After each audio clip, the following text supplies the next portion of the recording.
Hello, everyone. My name is Phil Calvert, and a very warm welcome to the Financial Advisor Mastermind and Challenge.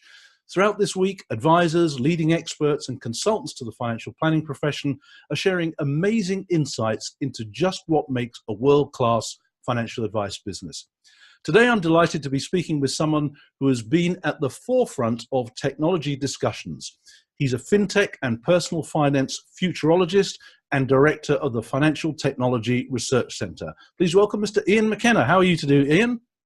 Really good, Phil. Great to be talking to you. Now, we've known each other for quite a few years.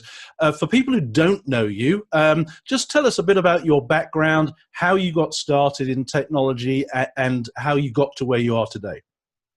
Okay, well, I spent most of the 80s and indeed the early part of the 90s working as an IFA myself, was involved in running an IFA firm, involved with another IFA firm after that.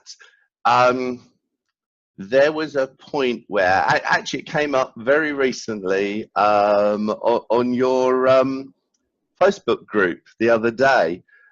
Somebody was talking about technology and the industry, and we got round to the fact that what really stimulated my interest was back in those days I used to write a column for Financial Advisors, Financial Advisor rather than magazine, which is about a week in the life of the IFA. Other people still write that to this day. And I remember getting invited by Provident Mutual. That's a name that not many people will perhaps remember, but they invited me along to a presentation to demonstrate a new paper-based Ready Reckoner shortfall calculator. And I quite innocently said, yeah, I really like the idea. Any possibility that we could have it in an Excel spreadsheet? At which point I was ridiculed, frankly, by the marketing actuary, if that's not an oxymoron, and I think it absolutely is, from Provident Mutual, who pointed out how foolish I was, and that did I not recognize that a spreadsheet or a computer could never do what a rate book could do. Wow.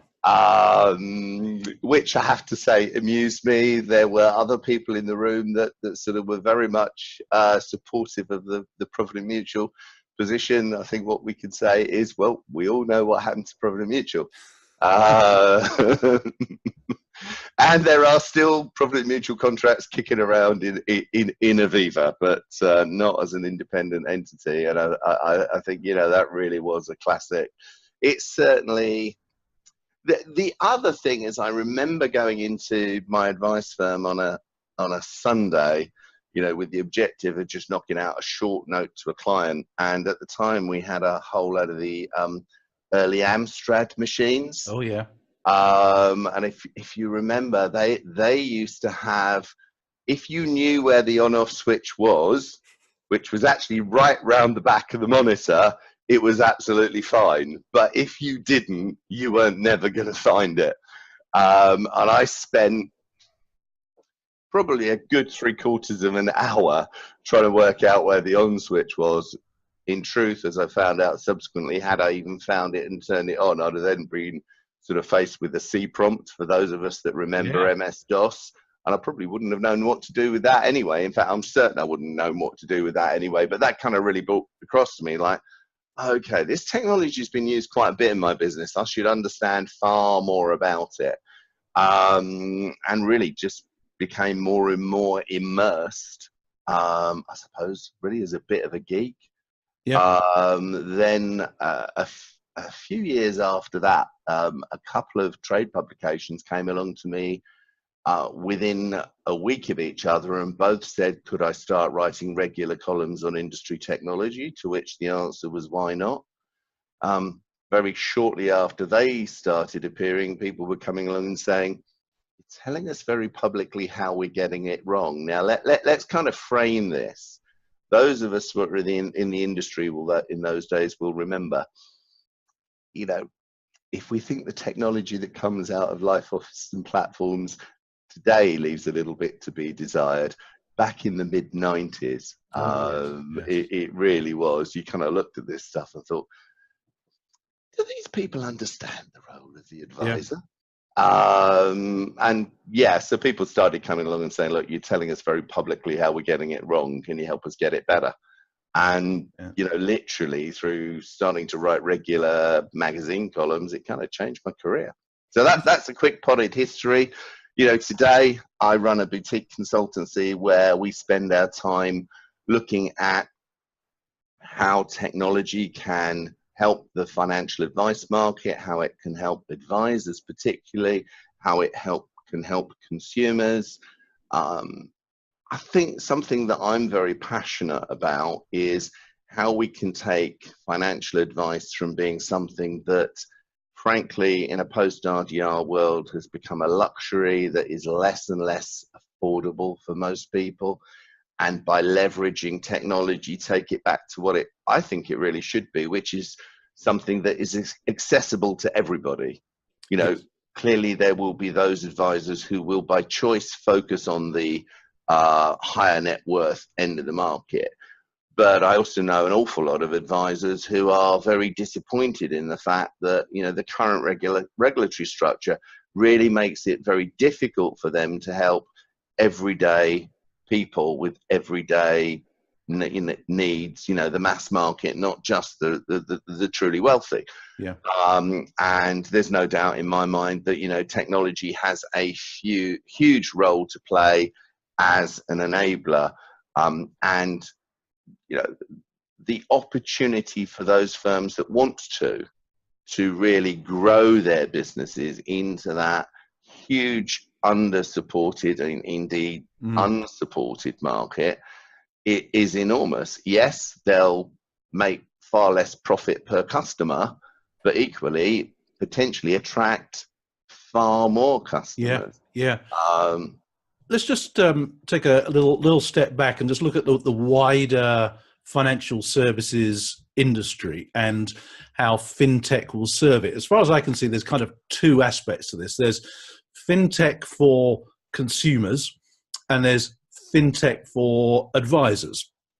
Let's just look at the consumer thing first of all. I guess we're talking about banks initially. How's fintech going to impact consumers predominantly? Do you see it? I think it's already impacting consumers in huge ways that perhaps they don't recognize. Certainly, if you talk to any millennial, I think, you know, the millennials that we have working in my own firm, you know, they all have Resolute or Monzo accounts. You know, their behavior is, the way they look after their money is entirely different. It is quite interesting. We were having a conversation about this the other day. They all still have their main bank accounts with one of the big four banks. They haven't quite moved across to the whole relationship, which personally I think is a bit disappointing, because I think, you know, the challenger banks have got a huge amount to offer. Yeah. We've got the open banking revolution, which hasn't really kicked off yet. Yes, we're just over a year past the start date for open banking, but that's very much a prototype. Okay, it's a project involving primarily the 9 largest banks in the UK, but a wide number of other organizations. It's running a little bit behind schedule. Well, there's a surprise. Big IT projects for massive banks tend to do that. But actually, I think what's been achieved in a relatively short period of time, and all right, probably is no small result of the fact that, you know, the authority running it was the Competition and Markets Authority, and the banks weren't really given any option. It's like, kind of do this or collect a very large fine that even for you will be eye-watering. Yeah. So they've all progressed forward. Far more customer information will be available. I believe passionately that that's an enormous opportunity for advisors. I know a lot of advisors are yet to be persuaded on that. But the sort of information that can be available can make it possible to give consumers far more insights into their day-to-day life. And then if you look at the work that's also going on, the pension dashboards project, which frankly stalled as a direct result of Brexit, It stalled for about 18 months. There's now some great work being done by the DWP. You know, as we speak this afternoon, the consultation ends next Monday. I've been having many conversations with the DWP over recent weeks, and I am actually very impressed by the practical and pragmatic approach that they appear to be taking. Yeah. And, you know, if we can liberate large amounts of data on people's pensions, if we can give people far easier access to information on their pensions, if we can also unearth and reunite people, it's quite interesting. At the stage where we were going through the treasury phase of the project, the projection from the ABI was that there was about 400 million in unclaimed pension assets that people had lost track of. That number's been revised now. It's now 20 billion, right, which is quite an increase. Yes. And if there is 20 billion in pension assets that we can help reunite people with, I think that's quite a significant advice opportunity. Yeah. So I think, you know, when we see the availability of information through open banking, through pension dashboards, there's also a further project which is currently being referred to as workplace statements, the objective is to give people far more understanding of universal credit, but also to make it easier for them to understand the amount of income or otherwise that they would receive from their employers or via universal credit in the event that they have a long-term illness. That's a huge opportunity. All of these things really are opportunities for advice firms. In the last instance, a great opportunity to do something I think we really should do more of, which is sell more income protection.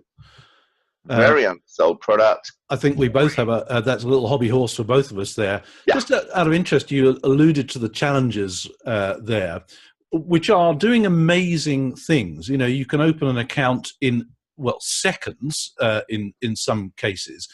Do you think, and as you said, they already give you an insight into your day-to-day spending. Do you think the likes of, I don't know, Cash Plus, Monzo, Moniz, those sort of things, do you think they'll offer a simplified financial advice process within there as well? I think that's inevitable that organizations like that will look to play some role in the advice market. But let's get this into context. All the evidence is, and this is as true in the millennial space at this time as it is in the with Generation X and baby boomers, people still value having some form of human guidance, whether it's guidance, whether it's advice. All the evidence is that people value having a metaphorical arm around the shoulder, a second opinion. But where I think this is such a huge opportunity for the advice market is it can surface, it can bring up so many more inquiries. It can also enable the advice firms to work far more effectively and efficiently. I mean, the counter side, and there is a sort of symbiotic relationship between technology and regulation. You could only have some of the current regulations if you have the technology to address it. Never is that going to be more so than MiFID II. I mean, when you start looking at an ongoing obligation to an advisor to review a client's portfolio, whether they ask you to do or not every year, are you really going to do that all manually? I'm hearing advisors saying it might be 8 to 10 hours a time, for each individual client. Or is that something that you can have an automated process? Not necessarily to do everything. And this is one thing that I think advisors would do well to recognize. We are not yet at the stage where we have silver bullet solutions that are entirely connected end to end. But if, for example, something can take 50% of the work out of a process, isn't that a significant benefit? I'm absolutely convinced it is. It can help firms work more profitably. It can help them work more efficiently. And it's worth mentioning now, there's been evidence from the US for quite some time that advisors using technology are more profitable. They have more clients. They have higher assets under management. And particularly a point that doesn't get talked about as much, but is a core part of the US results, is their advisors are happier.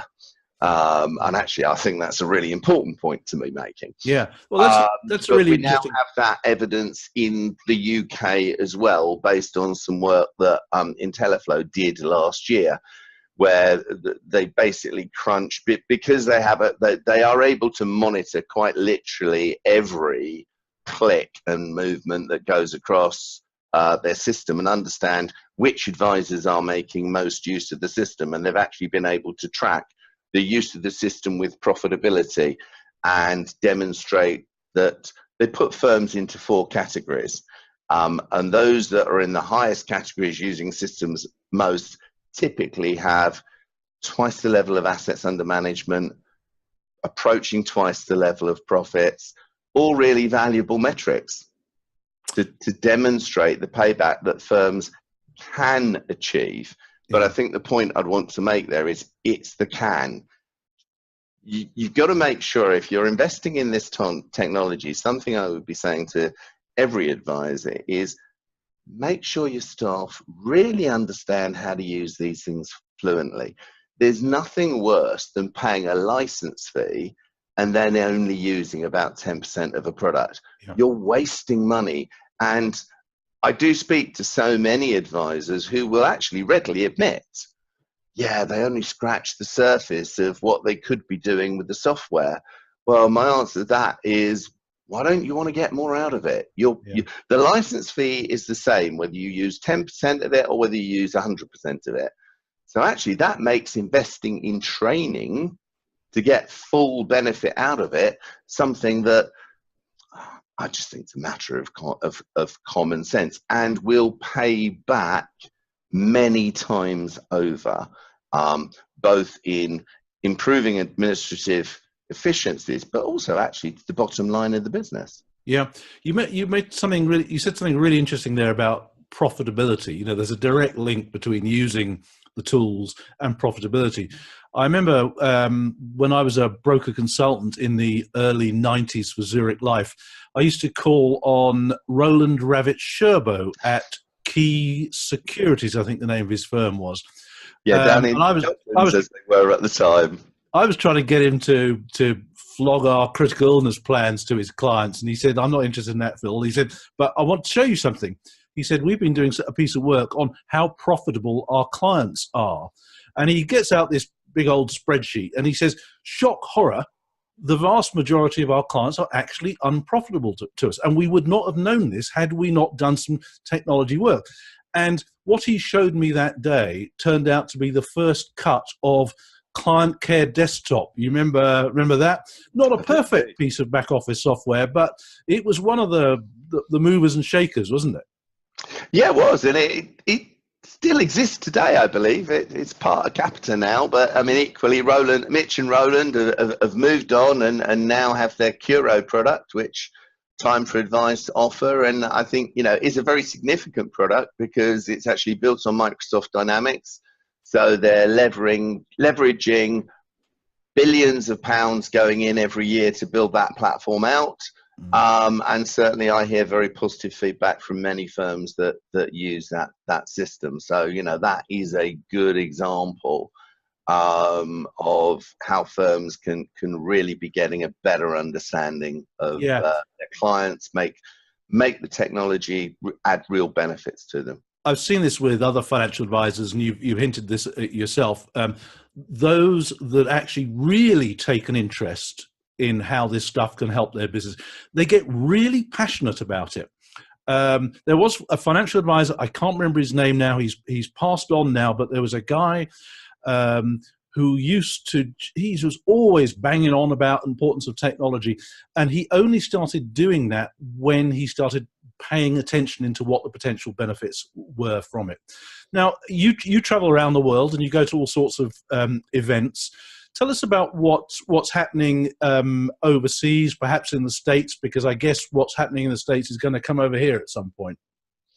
Yeah, I spend a couple of months a year in total in the US and around the world looking at emerging advice technology. America's particularly interesting because, I mean, I've been spending that amount of time over there for about 6 or 7 years, and I can now map really quite clearly.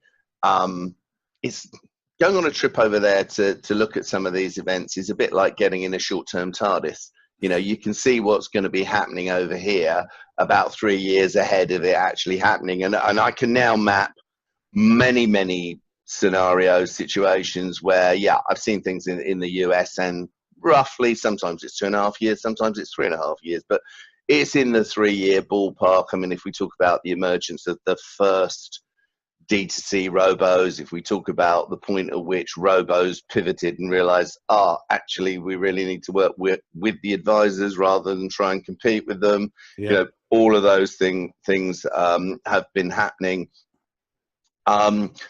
Something that is beginning to pick up some momentum over here is the depth of integration that's happening between different system suppliers. That's certainly been something that was going on over there for quite some time now. Mm-hmm. You know, we're beginning to we're not there in total by any means, and frankly, all the platforms need to do better. Some are moving in the right direction, some aren't really moving in the right direction at all. Mm-hmm. I mean, one question I increasingly urge advisors to, you can ask your platform this, but you probably at the same time should form your own view on, you know, you'll hear their answer and then think, well, do I believe it? And my question is this: does the platform see the clients that you've got with assets on the platform? Are they the platform's customers who happen to be using you for advice at the moment, or are they your clients and you've chosen to put them with the platform?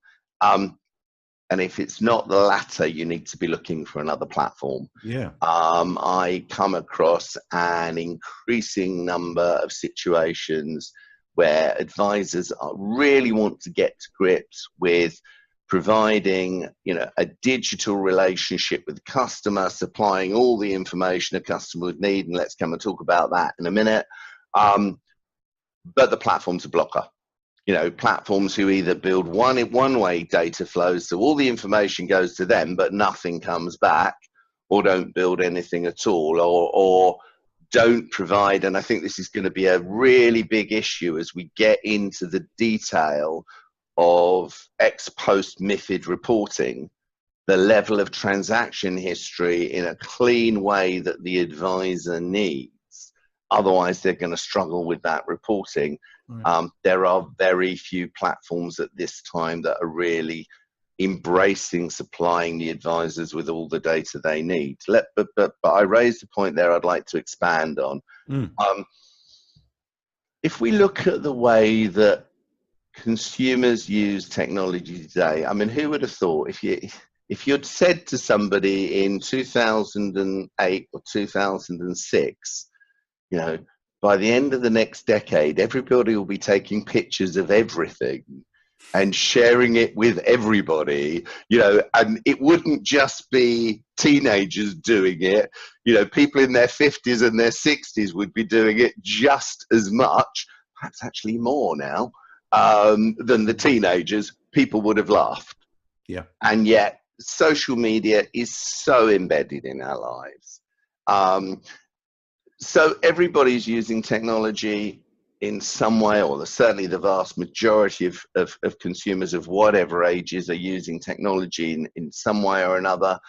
You know, the vast majority of us barely go anywhere without our mobile phones. I've seen some data on how close people are.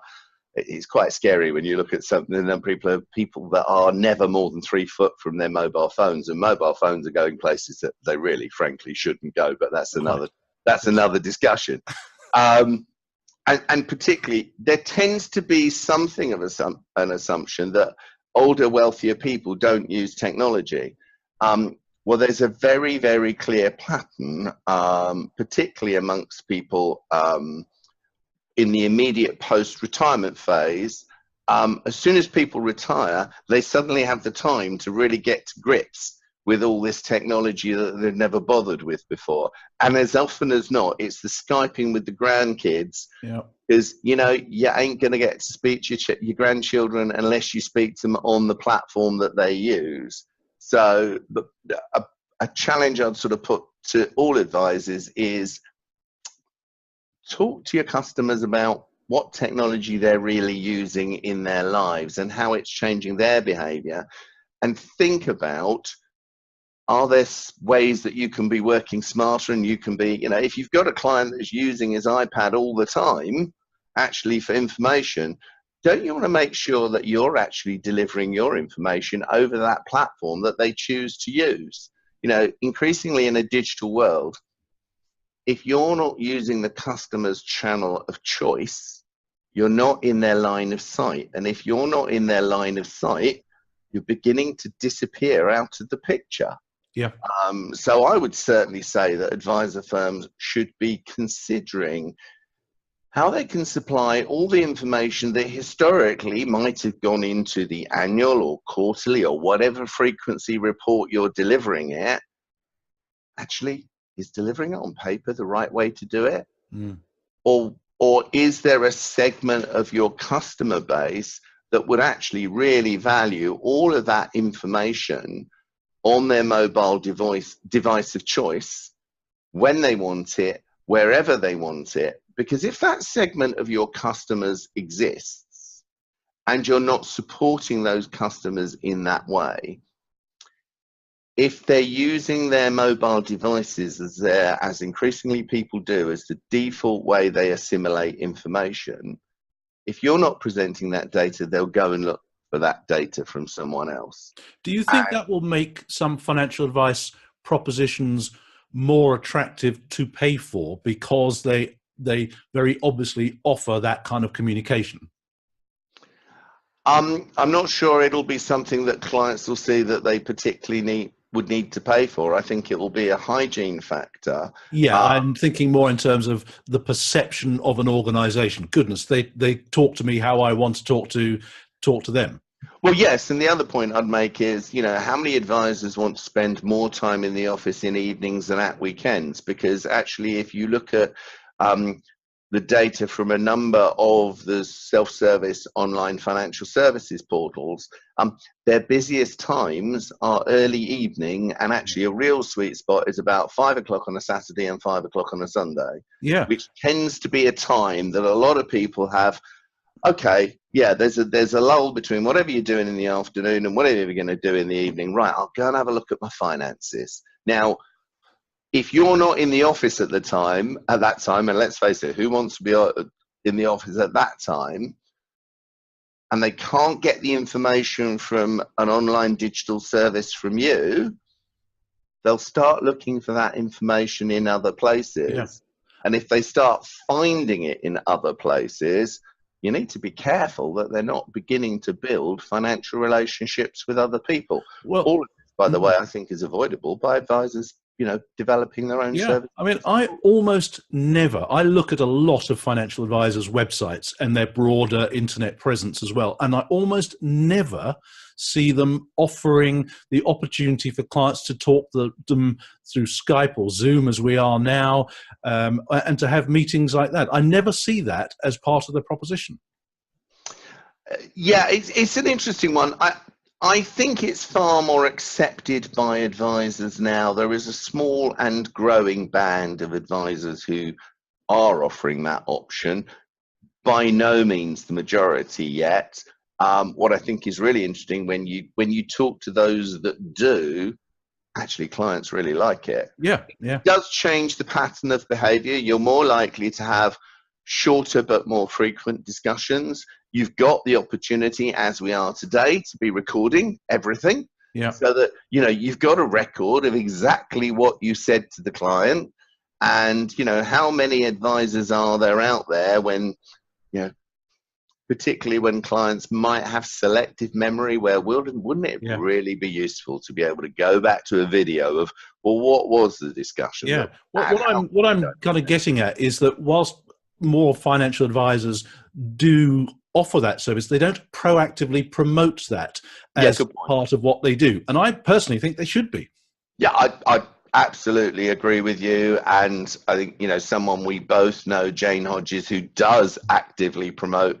Jane goes out of her way with Money Honey to make the point you'll never meet her in person. Yeah.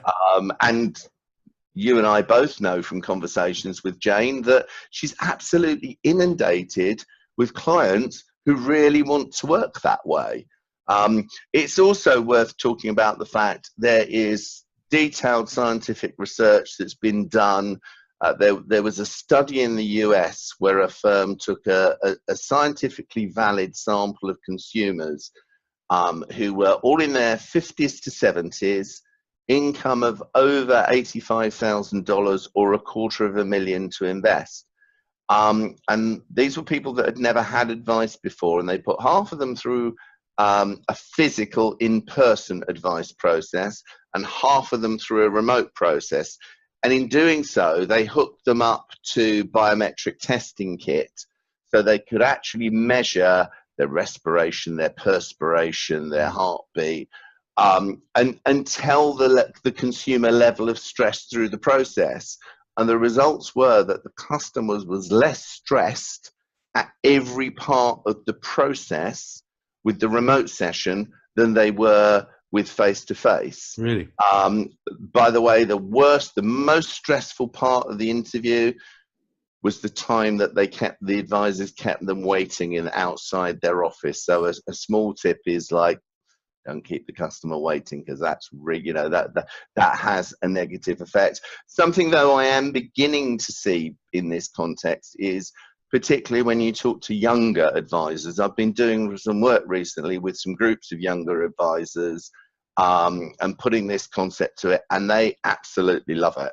I mean, I had one particularly who, as we were talking about it, gave the example of, well, you mean I don't have to get in the car as my father does? His father's an advisor, and sort of drive round to see every single client. I can just Skype them. And I'm coming across more and more younger advisors that are taking to this as a very natural process. So I think it's something for firms to consider in their recruitment. If you want to bring young blood into the industry, we need to adapt to working in the way that younger people want to work.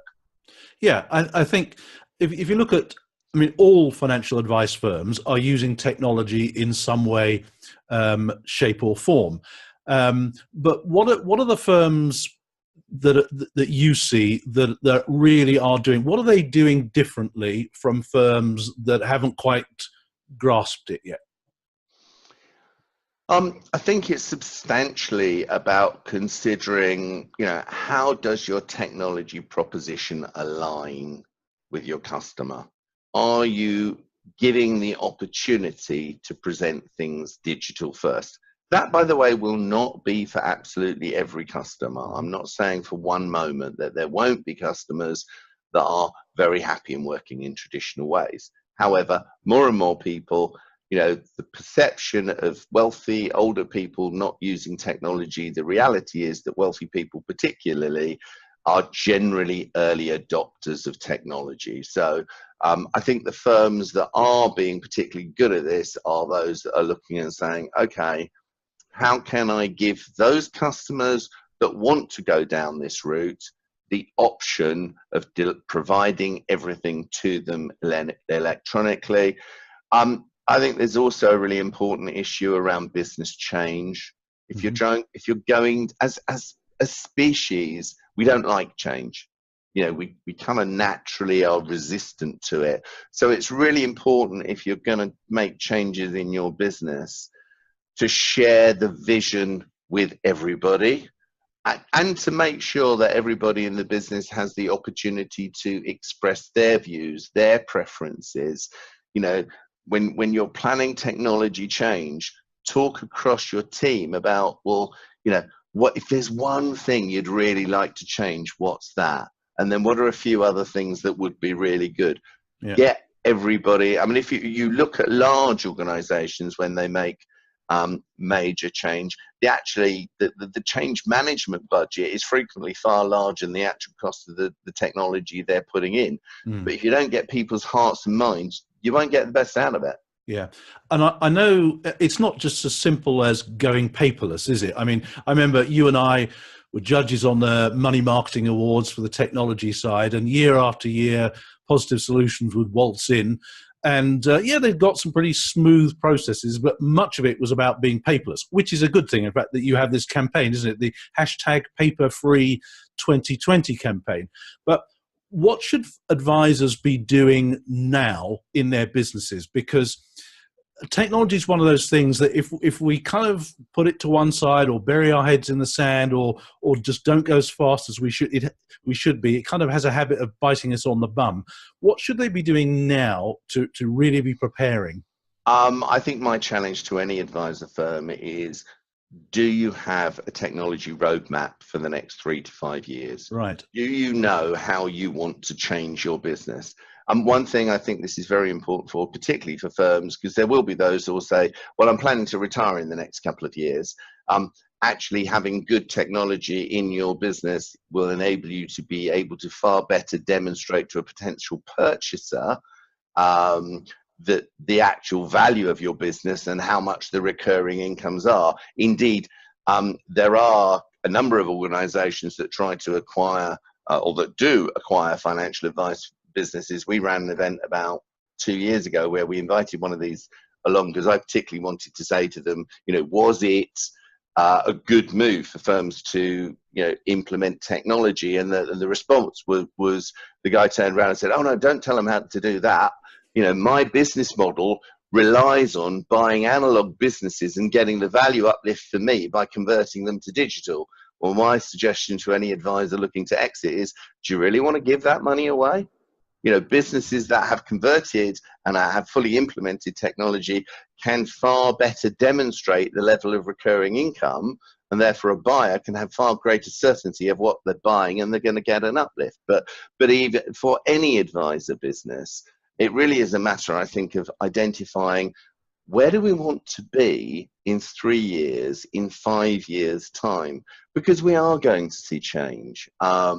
We had the announcement shortly before Christmas that Microsoft and BlackRock are getting together to, in their words, reinvent retirement and reinvent retirement planning.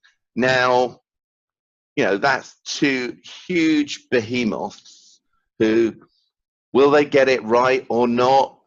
I think the biggest challenge for those two is probably can they align their respective business cultures? But would you want to bet the business? Would you want to bet your business on those two getting it wrong?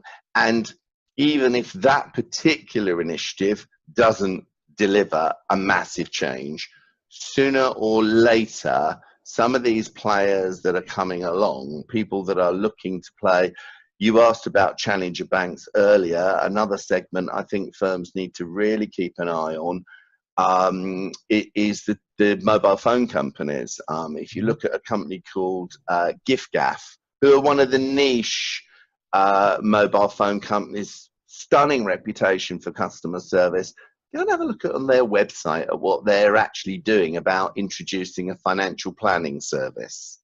And I think it's really important to recognize that people have a very, very constant relationship with their mobile phone company. So that mobile phone company is in a very good position to leverage information to them. Yeah. So, these challenges are going to occur. And I think it's absolutely crucial. Advisors are in a great position to rise to this challenge because they do have the personal relationship. But you need to back that personal relationship up with the technology that can deliver improvements, efficiencies. One of my favorite quotes for the last couple of years is from Tricia Rothschild, who is the Chief Product Officer globally for Morningstar, who said at a conference about 18 months ago, technology won't see the end of financial advisors, but it probably will see the end of financial advisors who don't use technology. And I think the evidence of that is clear to see. You know, you start looking at the strain. MiFID alone should be a reason for advisors to make a huge investment in technology. Do you really want to be having to do ex post MiFID reporting on manually and on paper? I can think of a lot more interesting things to do with your time. I'm not saying advisors couldn't do it on paper, but let the machine take the strain. Yeah. You know, the humans are really good at managing the interpersonal relationship. Machines are really good at crunching numbers. So let's embrace the technology and how it can make us work smarter, rather than trying to compete with it, because actually going forward, you're not going to win against a machine that can crunch huge amounts of data in seconds, which is why I come back to every firm really should, you know, set themselves the challenge of identifying their 3 to 5 year technology roadmap and how they'll transform their business. Fantastic. That's superb, Ian. Thank you so much for your time today. In fact, I think you set several challenges this afternoon, so I really appreciate that. How can people get in touch with you if they'd like to talk to you further? Sure. We will actually, telephone's as good as any. Our telephone number is 020-3740-0000. Email, very welcome. Spend far too much time looking at emails, but yes. LinkedIn, connect to me via LinkedIn. We're both people that use LinkedIn an awful lot. In fact, in many ways, you might get a quicker response to me, from me over LinkedIn than you will via an email. My email address is ian.mckenna@ftrc.co.uk, but equally look up my LinkedIn profile. Really interesting point you made there, because you just kind of said something that an earlier challenge you said about the importance of advisors knowing how clients want to be communicated with. And it could be LinkedIn for some of them, it could be FaceTime another, it could be WhatsApp or something else. Oh yeah, I mean that's, you know, if you want another challenge, there's also make sure you're talking to your clients about what's the technology they use most on a day-to-day basis, because that's probably the platform. If you want them to respond in a timely fashion, you need to understand which platform they're using. But just a note of caution on that, also understand data security. We didn't talk about data security today. Maybe we should talk about that another time. Another time. Ian McKenna, thank you so much for being with me today. I really appreciate your time. Some fantastic insights there. For everybody watching this today, thank you very much for your time as well. You'll have the opportunity to join a private forum where you can take up Ian's challenge and some of the other challenges that have been set by our other speakers. You'll be able to ask questions, get help, tell people how you're getting along, and even ask for accountability partners. So that's it for today. Thank you very much for watching, and we'll see you on the next video. Thanks a lot.